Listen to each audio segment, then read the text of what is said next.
करेंगे अपनी खास पेशकश की। सेंगोल ये शब्द भले ही आजाद भारत के इतिहास का एक अभिन्न हिस्सा रहा है, मगर हैरत की बात यह है कि देश की जनता को आज आजादी के इस प्रतीक की कोई जानकारी इससे पहले नहीं थी। मगर 75 साल बाद ही सही, अब एक ऐसी कहानी सामने आई है जिससे न सिर्फ देश को इतिहास का एक नया पन्ना पढ़ने को मिलेगा, बल्कि गौरवपूर्ण इतिहास की जानकारी भी हुई।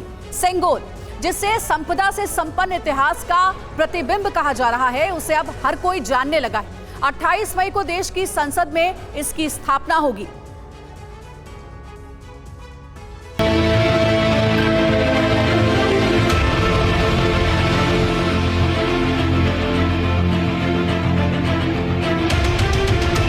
सेंगोल विरासत से मिली एक ऐसी धरोहर जिस पर आप गर्व करेंगे, जिसकी जानकारी अब तक न होने या कम होने पर आप अफसोस करेंगे। आजादी के प्रतीक सेंगोल के जिस इतिहास की जानकारी हर भारतवासी को होनी चाहिए, देश के करोड़ों लोग उससे आज रूबरू हो रहे हैं। आजादी के 75वें वर्ष में आजादी का अमृत महोत्सव मनाते हुए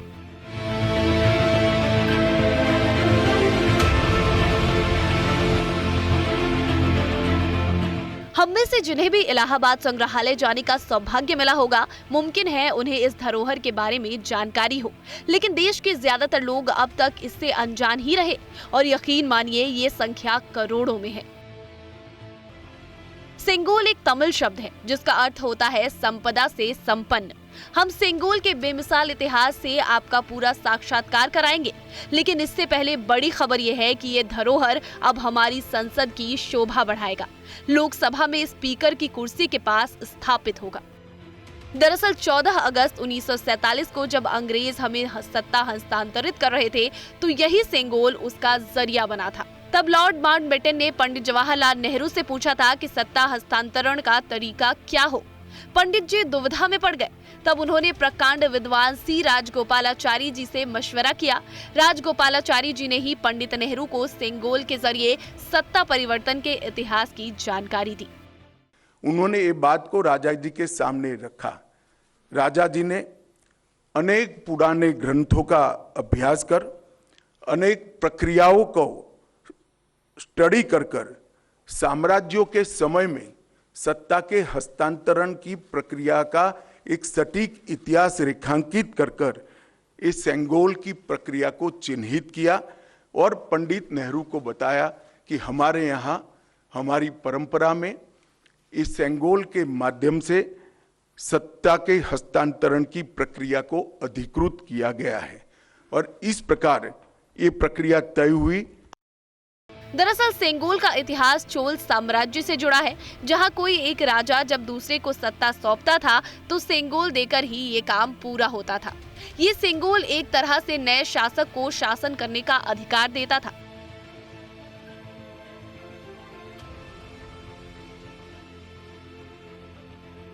राजा जी की सलाह पर ही 14 अगस्त 1947 को हुए सत्ता हस्तांतरण से पहले आनन फानन में तब तमिलनाडु से 3 लोग सेंगोल लेकर दिल्ली आए थे। 14 अगस्त 1947 को रात 10:45 पर तमिलनाडु से लाए गए इसी सेंगोल को अंग्रेजी सत्ता से स्वीकार किया गया और इसी के साथ हम खुद अपने भारतवर्ष की सत्ता के सरताज बन गए, भाग्य विधाता हो गए। यानी ये सेंगोल सदियों से स्वतंत्रता और सत्ता हस्तांतरण का प्रतीक है।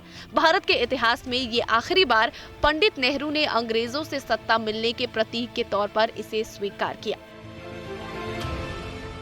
इसे हासिल करने वाले से न्यायपूर्ण शासन की अपेक्षा की जाती है और भारत सबसे बड़े लोकतंत्र की शक्ल में तब से आज तक न्याय के इसी पथ को अंगीकार कर समृद्धि के शिखर पर बढ़ता चला गया। सेंगोल के साथ एक और खास बात यह है कि इसके शीर्ष पर नंदी विराजमान है। सेंगोल की इसी धार्मिक ऐतिहासिक मान सम्मान को देखते हुए सरकार ने इसे संग्रहालय तक सीमित न रखकर देश की संसद में स्थापित करने का फैसला किया। अब प्रधानमंत्री मोदी तमिलनाडु से आए हुए धार्मिक प्रतिनिधि से सेंगोल स्वीकार करेंगे और लोकसभा अध्यक्ष के आसन के पास इसे स्थापित करेंगे। और अब आपको ऐतिहासिक सेंगोल के बारे में कुछ जरूरी जानकारी दे देते हैं। सबसे पहले नए संसद भवन में रखा जाएगा ऐतिहासिक सेंगोल, ये बड़ी जानकारी है। स्पीकर की चेयर के ठीक पास स्थापित किया जाएगा सेंगोल। 28 मई को उद्घाटन के दौरान सेंगोल की स्थापना होगी। 14 अगस्त 1947 को आजादी के वक्त पंडित नेहरू को सेंगोल मिला था। सेंगोल शब्द तमिल भाषा के सेम्मई शब्द से बना गया है। इसकी व्युत्पत्ति सेम्मई से आती है, जिसका अर्थ और भाव नीति परायणता से है। यह एक तमिलनाडु के प्रमुख धार्मिक मठ के महंतों द्वारा ये सेंगोल जो आप अभी देख रहे हैं स्क्रीन पर, ये अभिमंत्रित है। गंगा जल से उसको सेम्मई से आती है, जिसका अर्थ और भाव नीति परायणता से है। यह एक तमिलनाडु के प्रमुख धार्मिक मठ के महंतों द्वारा ये सेंगोल जो आप अभी देख रहे हैं स्क्रीन पर, ये अभिमंत्रित है। गंगा जल से उसको पवित्र किया गया है। इस पर पवित्र नंदी अपना अटल दृष्टि और स्थिरता के साथ विराजमान है। और ये जो सेंगोल है वो चोला साम्राज्य के समय से, मतलब 8वीं शताब्दी से चली आ रही हमारी अपनी भारतीय सभ्यतागत प्रथा का एक अनुसरण करने के लिए ये प्रथा को बना दिया गया। पंडित जवाहरलाल नेहरू जी ने चर्चा करने के लिए अपनी पसंदगी बहुत अनुभवी स्वतंत्रता सेनानी, दार्शनिक, भारतीय परंपराओं के जानकार, इतिहास के मर्मज्ञ ऐसे विद्वान सी राजगोपालाचारी पर नियुक्त की, जिनको हम राजा जी के नाम से जानते हैं। उन्होंने ये बात को राजा जी के सामने रखा। राजा जी ने अनेक पुराने ग्रंथों का अभ्यास कर, अनेक प्रक्रियाओं को स्टडी कर साम्राज्यों के समय में सत्ता के हस्तांतरण की प्रक्रिया का एक सटीक इतिहास रेखांकित कर इस सेंगोल की प्रक्रिया को चिन्हित किया और पंडित नेहरू को बताया कि हमारे यहाँ हमारी परंपरा में इस सेंगोल के माध्यम से सत्ता के हस्तांतरण की प्रक्रिया को अधिकृत किया गया है। और इस प्रकार ये प्रक्रिया तय हुई और पंडित नेहरू ने पवित्र सेंगोल को तमिलनाडु के अधिनियम से स्वीकार कर अंग्रेजों से भारतीयों के हाथ में सत्ता के हस्तांतरण को आकार दिया।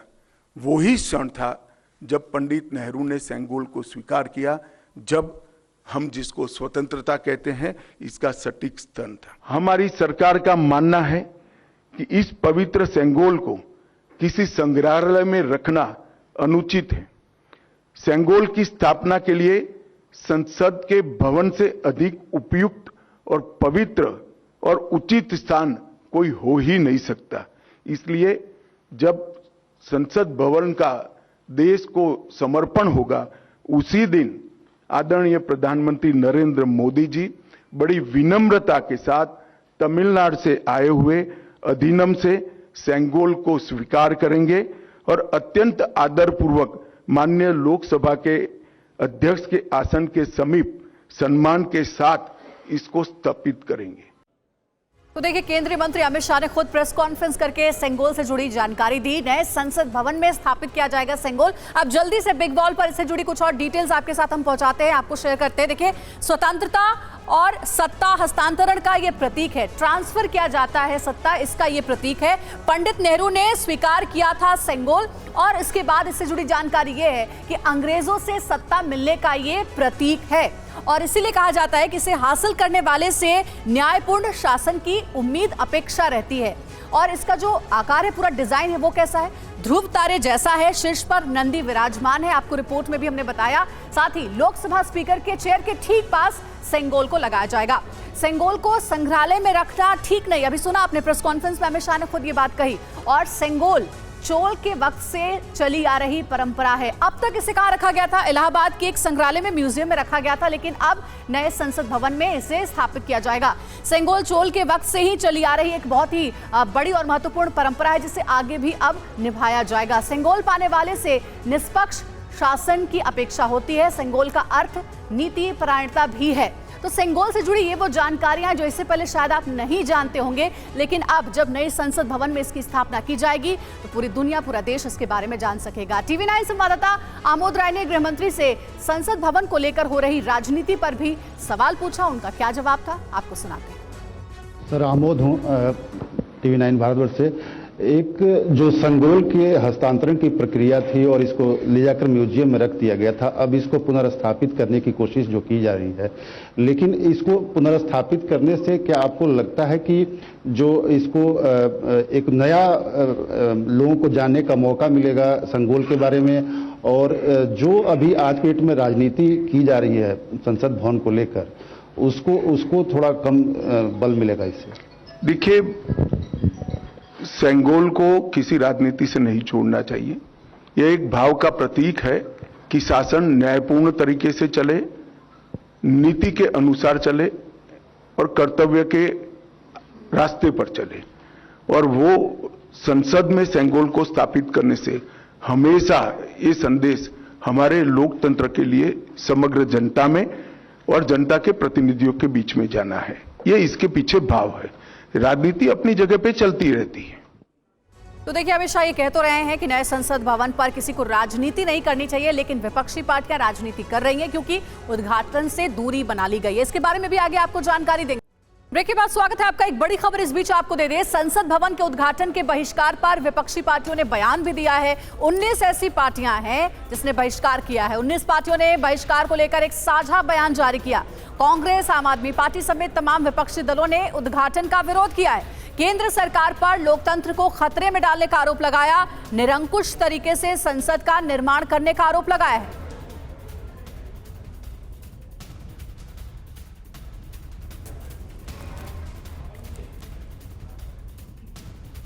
और साथ ही आपको यह भी बता दें कि बीजेपी के अलावा 18 पार्टियां हैं जो कि नई संसद भवन के उद्घाटन में शामिल हो सकती हैं। इससे बीआरएस की स्थिति अभी फिलहाल स्पष्ट नहीं है। समर्थन में कौन से दल हैं और विरोध कौन कौन से दल कर रहे हैं, ये आपको हम जल्दी से बता देते हैं बिग बॉल पर। ये देखिए, समर्थन में वाईएसआर कांग्रेस, बीजेडी भी, नवीन पटनायक की पार्टी भी समर्थन में, लेकिन विरोध में कौन है? मुख्य तौर पर आपने देखा कि कांग्रेस और डीएमके विरोध कर रही है नई संसद भवन के उद्घाटन का। अब समर्थन में कौन है?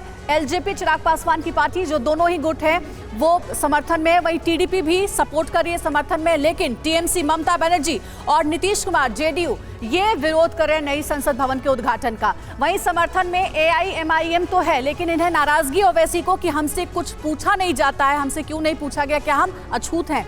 और दूसरी ओर अपना दल सोनेलाल ये भी सपोर्ट कर रही है, लेकिन विरोध में कौन है? आरजेडी और एनसीपी, शरद पवार की पार्टी भी कह रही है कि हम भी उद्घाटन से अपनी दूरी बनाकर रखेंगे।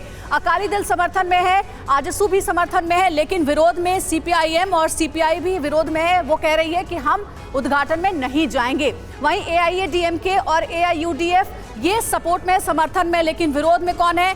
एमडीएमके और झारखंड मुक्ति मोर्चा, हेमंत सोरेन की पार्टी भी कह रही है कि हम उद्घाटन से दूरी बनाकर रखेंगे। एक बार फिर से जरा इधर नजर डालिए। जेडीएस सपोर्ट में है, वहीं मिजो नेशनल फ्रंट भी सपोर्ट में है, लेकिन विरोध में है शिवसेना, उद्धव गट और समाजवादी पार्टी। अखिलेश यादव ने भी ट्वीट करके नाराजगी जाहिर की है। तो हमने आपको बताया कि समर्थन में और विरोध में कौन कौन है नए संसद भवन के उद्घाटन को लेकर के। वहीं ओवैसी साहब की भी बात कर रहे थे। असदुद्दीन ओवैसी ने बड़ा बयान दिया है।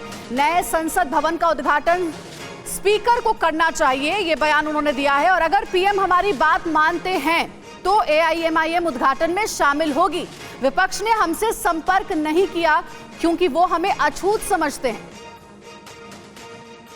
प्रधानमंत्री को, वजीर आजम मोदी को इस नई पार्लियामेंट की बिल्डिंग का इनॉग्रेशन नहीं करना चाहिए, क्योंकि ये theory of separation of powers का ग्रॉस वायलेशन है। ये स्पीकर के डोमेन में, लेजिस्लेचर के डोमेन में एग्जीक्यूटिव इंटरफेयर हो रहा है। दूसरी बात यह है कि ये जो अपोजिशन पार्टीज के लोग हमसे कोई कांटेक्ट नहीं किए, हमारी पार्टी से, अब क्यों नहीं किए वो उनसे पूछ लीजिए, क्योंकि उनकी नज़र में हम अछूत हैं, अनटचेबल हैं हम। मगर वो लोग जो बोल रहे हैं कि प्रेसिडेंट को करना चाहिए, वो भी गलत है। स्पीकर कस्टोडियन है लोकसभा का और स्पीकर को करना चाहिए।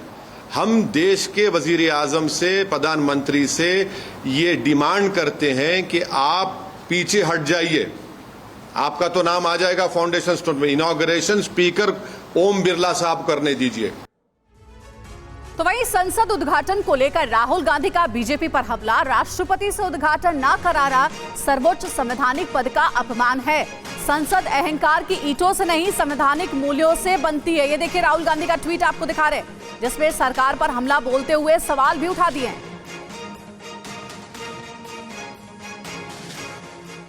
तो वहीं कांग्रेस के राज्यसभा सांसद प्रमोद तिवारी का आरोप है कि ये नई परंपरा जोड़ रहे हैं, कहीं राष्ट्रपति का नाम तक नहीं छापा गया, ये उनका अपमान है।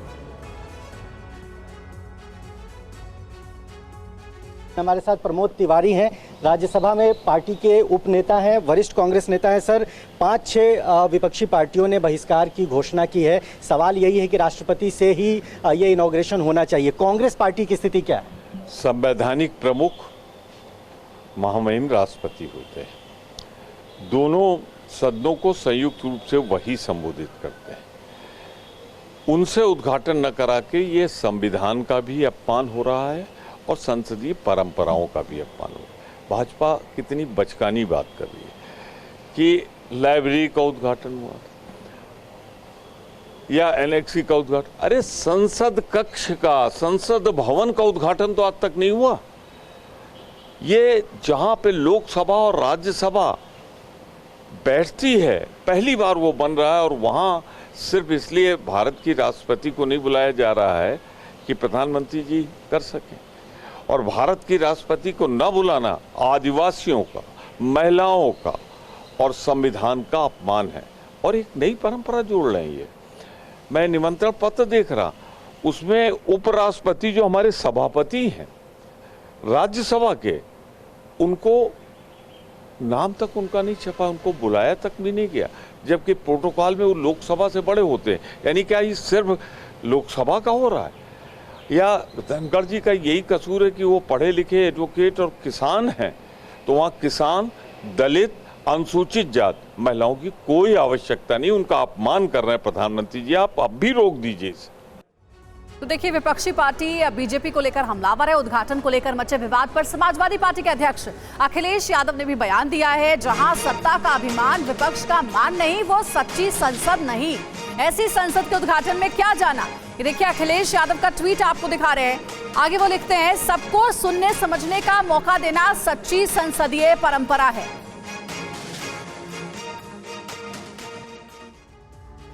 नए संसद भवन के उद्घाटन को लेकर आरजेडी ने भी विरोध किया है। बिहार के डिप्टी सीएम और आरजेडी के नेता तेजस्वी यादव ने कहा है कि हम इसका विरोध करते हैं। इस पर पलटवार करते हुए रविशंकर प्रसाद ने कहा कि मोदी जी के विरोध में हर चीज का विरोध करना गलत है और राष्ट्रपति को इसमें लाना भी गलत है। सभी लोगों से बात हुई है हमारी और हम लोग जो है इसका हम लोग विरोध करेंगे, बॉयकॉट करेंगे। तो पहला सेशन हम लोगों का मानना है कि राष्ट्रपति जी जो हैं उनसे जो है उद्घाटन कराना चाहिए था, क्योंकि पार्लियामेंट के जो हेड होते हैं एक तरह से वो राष्ट्रपति ही होते हैं और उनसे ना करा करके ये कहीं ना कहीं से राष्ट्रपति जी का अपमान जो है वो किया जा रहा है। तो हम लोग चाहते हैं कि पहला जो सेशन जो है, जो उद्घाटन जो भी हो रहा है, इसका सभी विपक्ष के दल मिल करके जो है बॉयकॉट कर। राष्ट्रपति जी हमेशा ज्वाइंट सेशन को इनॉग्रेट करते हैं कि नहीं, लेकिन थोड़ा कहेंगे मेरे कांग्रेस के मित्रों, होमवर्क करना सीखो।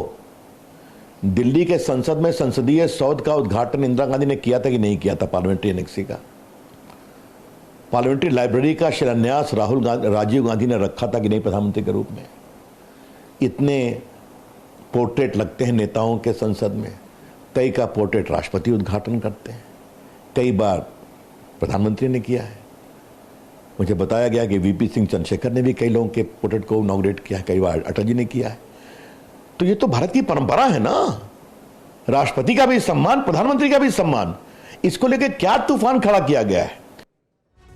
तो वहीं संसद के नए भवन के उद्घाटन को लेकर आम आदमी पार्टी के नेता संजय सिंह ने कहा है कि इस मौके पर राष्ट्रपति को नहीं बुलाया गया, ये उनका अपमान है और इसलिए हम इसका बहिष्कार करते हैं। वहीं एनसीपी की बात करें तो एनसीपी ने भी इसका बहिष्कार किया है। संसद के उद्घाटन में अगर आप महामहिम राष्ट्रपति को ही नहीं बुला रहे हैं तो फिर क्या बचता है? क्या संदेश आप देना चाहते हैं?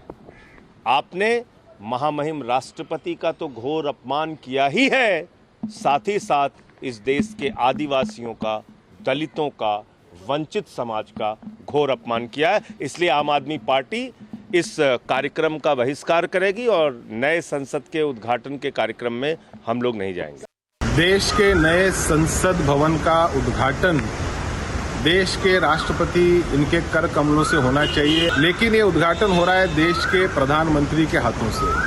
हमें ऐसा लगता है कि कहीं ना कहीं राष्ट्रपति कार्यालय का महत्व कम करने का एक प्रयास कहीं भारतीय जनता पार्टी तो नहीं कर रही, और इसीलिए एनसीपी के सभी सांसदों ने इस उद्घाटन समारोह को बहिष्कृत करने का निर्णय लिया है। ममता बनर्जी की पार्टी यानी टीएमसी के नेता सौगत रॉय से टीवी9 ने बात की। उन्होंने भी राष्ट्रपति के अपमान का हवाला दिया और बॉयकॉट का ऐलान किया है। वहीं केंद्रीय मंत्री एसपी सिंह बघेल ने विपक्ष को नसीहत दी है। बॉयकॉट करने का मूल कारण जो है, ये पार्लियामेंट का उद्घाटन नरेंद्र मोदी का छवि उठाने के लिए, दिखाने के लिए किया जा रहा है। क्योंकि अगर संविधान मान के हम चले तो पार्लियामेंट भवन का उद्घाटन राष्ट्रपति को करना चाहिए था, लेकिन ये बीजेपी चुनाव के समय बोलते हैं कि राष्ट्रपति, हमारी राष्ट्रपति शेड्यूल ट्राइब के है, लेकिन इनॉग्रेशन के समय उनको नाम मेंशन नहीं होता। ये तो विपक्ष का काम है, वो तो हर जगह राजनीति करते हैं। आप देख रहे होंगे कि ये किसी दल की संसद नहीं है, कोई सरकार विशेष के समय तो बन रहा है, लेकिन ये सरकारों के लिए है, डेमोक्रेसी का मंदिर बना हुआ है और जिसमें उन विपक्ष को भी बैठना पड़ेगा। उनकी सीटें कोई अनकंफर्टेबल नहीं होंगी, सबके लिए समान है और इसका विपक्ष को इसका बहुत स्वागत करना चाहिए और प्रधानमंत्री के प्रति कृतज्ञता ज्ञापित करनी चाहिए। विपक्ष के बहिष्कार को लेकर अमित शाह ने जवाब दिया है। सभी पार्टियों को न्योता भेजा गया है। अमित शाह ने कहा कि इसमें कोई राजनीति नहीं होनी चाहिए। हमने तो, भारत सरकार ने सबको विनंती किया है कि आप उपस्थित रहिए, सब अपनी अपनी भावना के अनुसार करेंगे। मैंने पहले ही किया कि राजनीति को इसके साथ मत जोड़िए। एक बड़ी भावात्मक प्रक्रिया हमारी पुरानी परंपराओं से नए भारत को जोड़ने की, इसको इतने ही सीमित अर्थ में देखना चाहिए। राजनीति अपनी जगह पे चलती है। वहीं संसदीय कार्य मंत्री प्रहलाद जोशी ने विपक्ष के सांसदों से बहिष्कार के फैसले पर पुनर्विचार की अपील की है।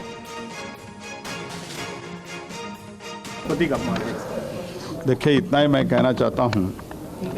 पहले तो हिस्टोरिकल इवेंट है, सब में पॉलिटिक्स करना ठीक नहीं है। This is not good, this is not the time of politics.